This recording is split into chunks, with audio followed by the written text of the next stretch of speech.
Hello, my name is Dylan, but you can call me Buttercup.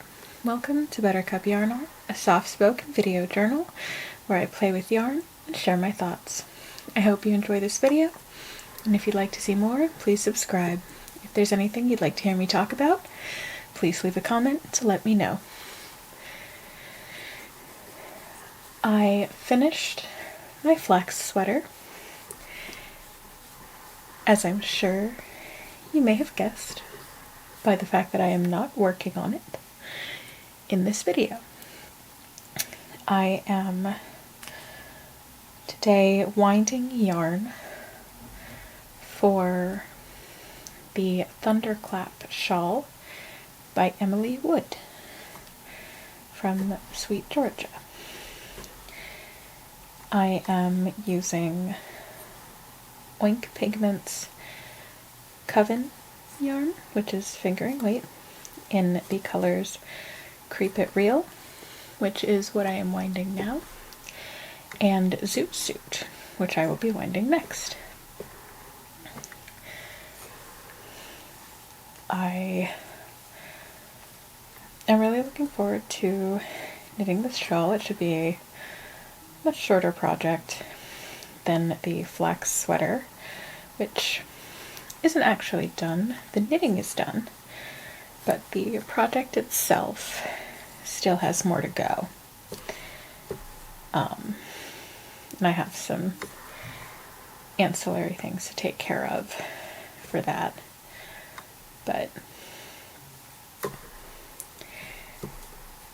for the videos, I'll be working on the Thunderclap shawl for the time being.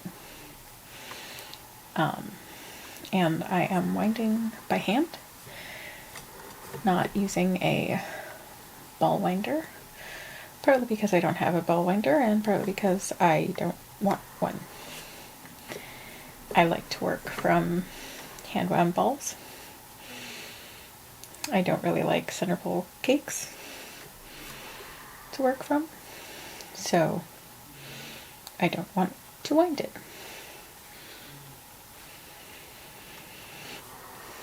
As for what I want to talk about today, the first thing that I want to talk about is imposing limits on video topics. There's a general theme of imposing limits for today's video. Part one of that is imposing limits on video topics. I'm sure if you've seen any of my previous videos, you noticed that my intro was slightly different today.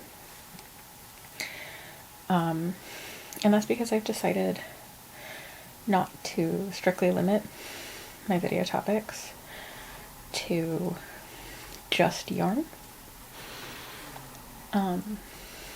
I want to talk about anything that's on my mind, not just yarn. I will mostly still be playing with yarn for the visuals, but I don't want to limit what I can talk about anymore.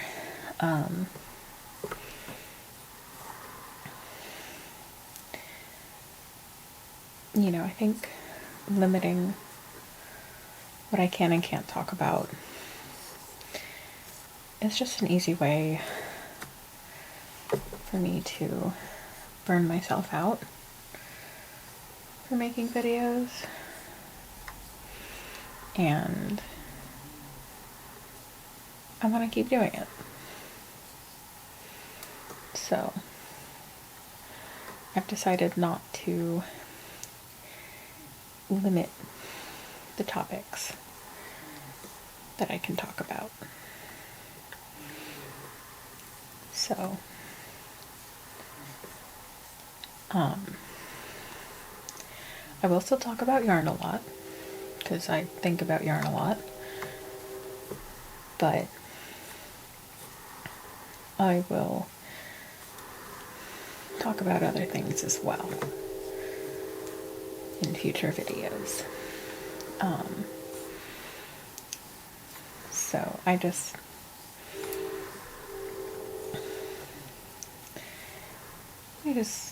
figured it would be easier on myself to remove that restriction.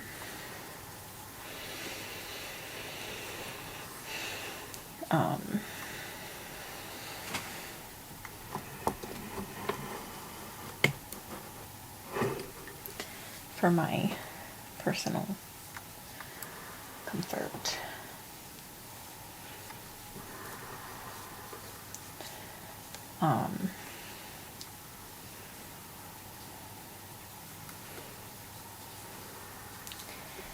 So that's that. The second thing that I want to talk about today is imposing limits on my knitting and crochet.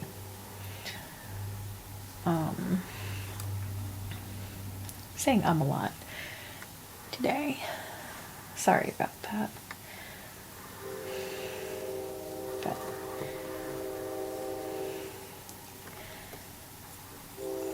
so to talk about imposing limits on my knitting and crochet and how I have been doing that, I kind of want to talk about how I got into knitting and crochet,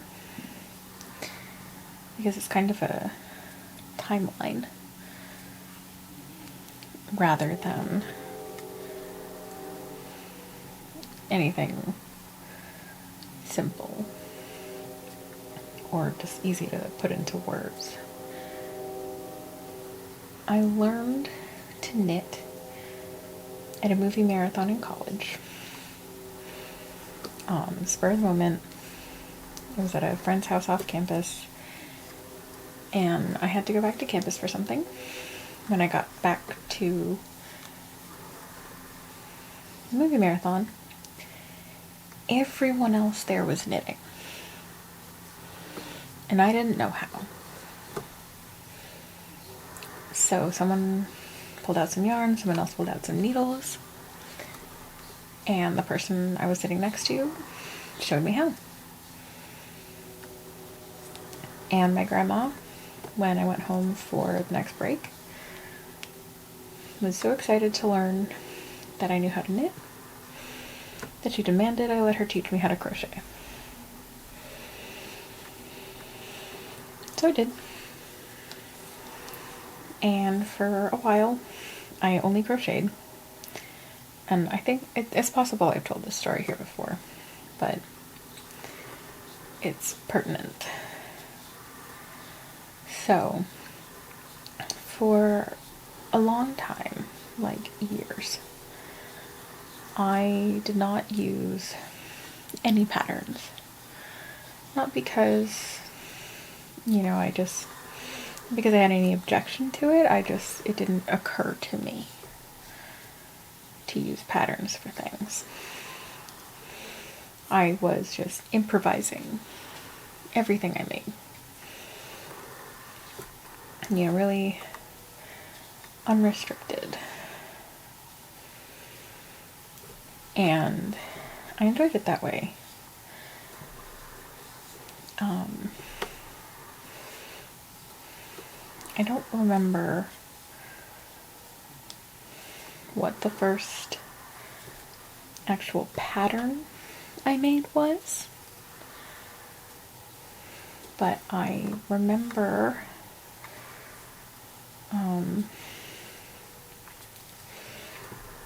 after I did that first pattern, I kind of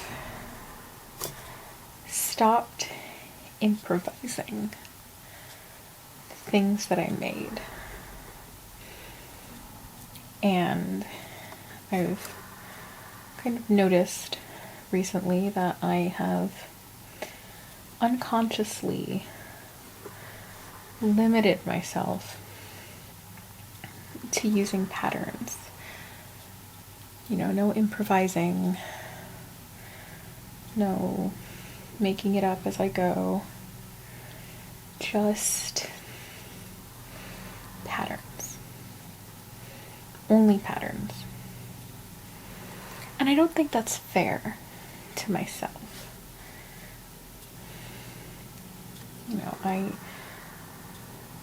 it's not intentional, and I know that. But it's not fair either.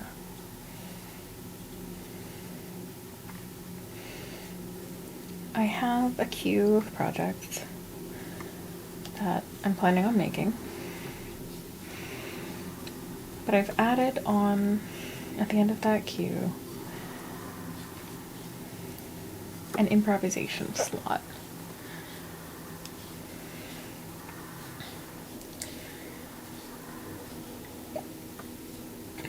Excuse me. And I have a bunch of projects that I want to do before I get to that.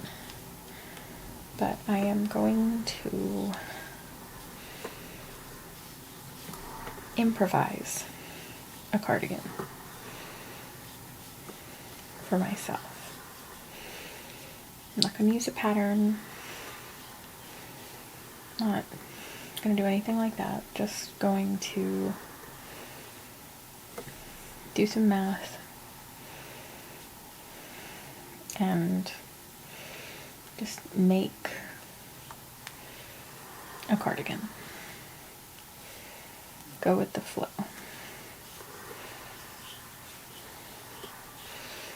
Just not limit myself to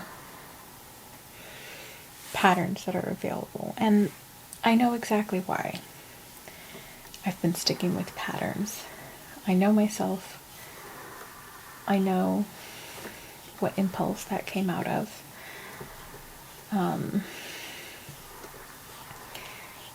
I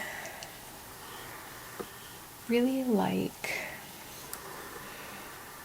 knowing what to expect and having those expectations met, both in terms of what I'm going to be doing and what materials I'll need, how it's going to come out, etc., etc. And patterns are really good for that. But if I can't find a pattern that does exactly what I want, and I settle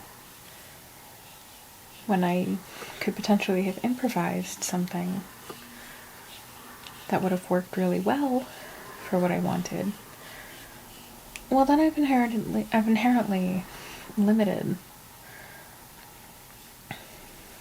myself and limited the results and limited how happy I'll be with it. And that's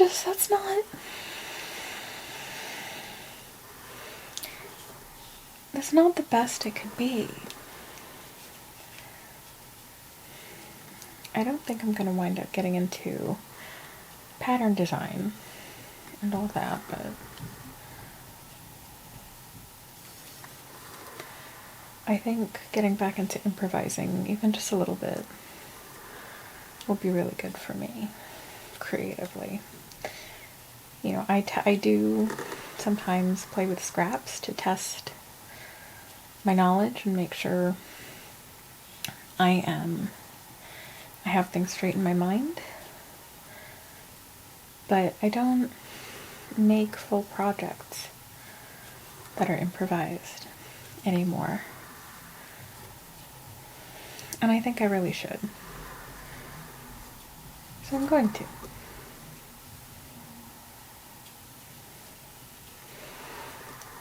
And, you know, I'm still going to work from patterns, but I think it will be good for me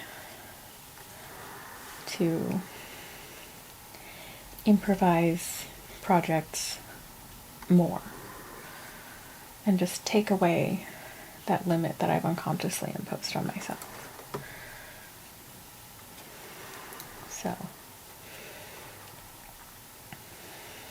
I'm really looking forward to that improvised cardigan. I already have the yarn that I'm planning on using. I hope it's enough. I don't know. That's a little scary. But I am excited. It'll be an adventure.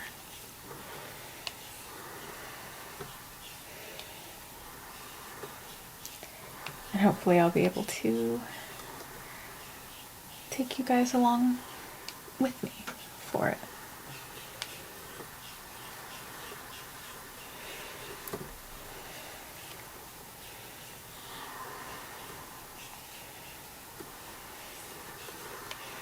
I guess I also want to talk a little bit about why I'm recording my Swift as I wind yarn. I think I'll do this every so often when I'm gonna start a project that uses yarn in this kind of skein that requires a Swift to wind. My mom really likes watching my sew. She finds it mesmerizing. And you know, she said I should record a video with my Swift. And I decided, well, I finished knitting the flax sweater and I need to wind this yarn. And it's also time to make a video.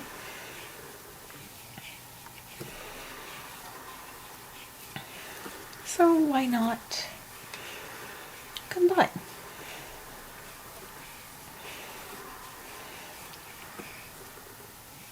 So let me know in the comments if you like this video, you know, if you like this style. My space is limited, so my setup is a little funky today.